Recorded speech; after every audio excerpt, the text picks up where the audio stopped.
Welcome friends, আমি সৌরভ। আমি এখন কথা বলবো মেহেদী হাসান হৃদয় পরিচালিত, শাকিব খান, ইদিকা পাল অভিনীত তাদের নতুন আপকামিং মুভি বরবাদ।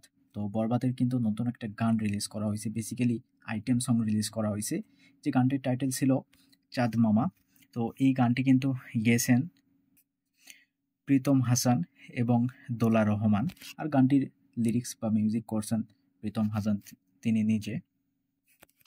তো চাঁদ মামা এই গানটি আসলে কেমন হলো, কেমন ছিল এই গানটি? তো আমি এক কথাই বলতে চাই যে ফুল মস্তির গান চাঁদ মামা। জাস্ট ঈদের খুশিটাকে দ্বিগুণ করে দিয়েছে এই গানটা। অবভিয়াসলি এই গানটা কিন্তু ঈদে প্রচুর দর্শক বা সাকিব ফ্যান যারা আছে তারা শুনবে, বারবার শুনবে, কিংবা বড় বক্স। আমরা জানি ঈদে মানুষ প্রচুর আনন্দ করে, তারা ঘুরতে যায়, তারা মিউজিক বাজায়। তো সেখান থেকে বলতে গেলে তারা কিন্তু ঈদে এই গানটাকে বারবার প্লে করবে, বারবার শুনবে, এবং কোথাও গিয়ে মানে ঈদের আনন্দটা এই গানটা কিন্তু দ্বিগুণ করে দিবে। সত্য বলতে দুর্দান্ত একটা গান এটা। এবং এই গানটা আমরা দেখতে পাচ্ছি শাকিব খান, এবং তার পাশাপাশি এই গানটাতে পারফরমেন্স করছেন নুসরাত জাহান। এবং নুসরাত জাহান তাকে কিন্তু জাস্ট এই আইটেম গানটাতে নেওয়া হয়েছে পারফরমেন্স করার জন্য। আমরা জানি দুষ্টু কোকিল যে গানটা ছিল সেটা কিন্তু প্রচুর ভাইরাল গান এবং দর্শকের খুব পছন্দ হয়েছিল। সেই গানটাতে আমরা মিমিকে পারফরমেন্স করতে দেখতে পাইছিলাম। তো এবার কিন্তু নুসরাত জাহানকে নেওয়া হয়েছে, আর নুসরাত জাহান জাস্ট ফাটিয়ে দিয়েছে এই গানটা দিয়ে। সে কিন্তু আবার কোথাও গিয়ে আলোচনায় আসলো, তার ক্যারিয়ার কিন্তু আবার ঘুরে গেল। এবং সাকিবকে যা লাগতেছে এই গানটাতে দুর্দান্ত। এখানে তার কস্টিউম, তার ডান্স পারফরমেন্স, তার মুভমেন্টসগুলো সব কিছু লক্ষ্য করলে বুঝতে পারবেন তার মধ্যে একটা হিরোইজম ব্যাপারটা কিন্তু ফিল করা যায়। তাকে খুব স্মার্ট, খুব সুন্দর লাগতেছে। নুসরাত জাহান অবভিয়াসলি ফাটিয়ে দিয়েছে, খুব সুন্দর ছিল। আর অবভিয়াসলি গানটাও কিন্তু বেশ ভালো, গানটার লিরিক্স খুব সুন্দর ছিল।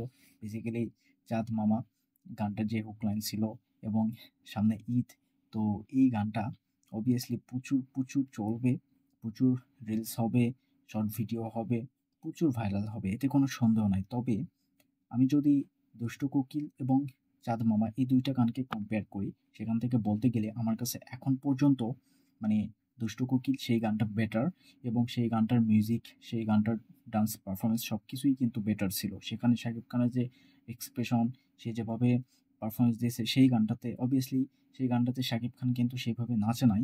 এই গানটাতে যেভাবে আমরা শাকিব খানকে ডান্স পারফরমেন্স করতে দেখতে পাচ্ছি, অবভিয়াসলি তিনি খুব একটা ডান্স পারেন না, এটা আমরা প্রত্যেকেই জানি। তবে এই গানটাতে তার ডান্স স্টেপগুলো আমার খুব একটা ভালো লাগে নাই, তার পারফরমেন্স খুব একটা ভালো লাগে নাই। তবে সেই গানটার মিউজিক বলুন কিংবা সেই গানটা বলুন দুর্দান্ত ছিল। সেই গানটাকে মেবি মাথায় রেখে এই গানটাকে ডিজাইন করা হয়েছে, কিংবা গানটার মিউজিক ডিজাইন করা হয়েছে, আমি এটা বলবো। কারণ দুষ্টু কোকিল সেরা সেরা একটা গান ছিল। তো এই গানটাও কোথাও গিয়ে একেবারে যে বাজে একটা গান ছিল এমনটা কিন্তু না, এই গানটাও প্রচুর ভাইরাল হবে। আমার গানটা মানে আমি যদি দুইটা গানের কম্পেয়ার না করি, তাহলে চাঁদ মামা এই গানটাও কিন্তু অন্যরকম একটা ফিল দিচ্ছে। গানটাতে সত্যি মজা আছে, মানে ফুল মাস্তি একটা সং, ফুল মাস্তি একটা গান।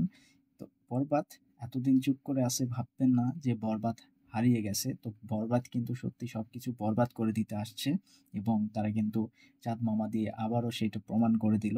তো ভাই, কোথায় আসলে দাগি বা কোথায় জঙ্গলি, সব কিছু বরবাদ করে দিবে শাকিব খান। একাই যথেষ্ট, সে কিন্তু মেগাস্টার, এটা ভুলে যাবেন না।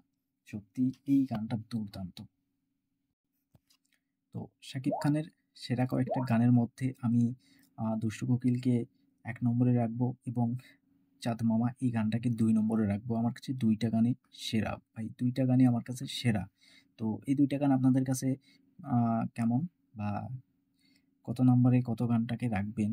অবভিয়াসলি এই গানটা কেমন লাগছে সবকিছু কমেন্টে জানাবেন। ভিডিও ভালো লাগলে একটা লাইক করবেন, শেয়ার করবেন, এই চ্যানেলটা সাবস্ক্রাইব করবেন। ধন্যবাদ।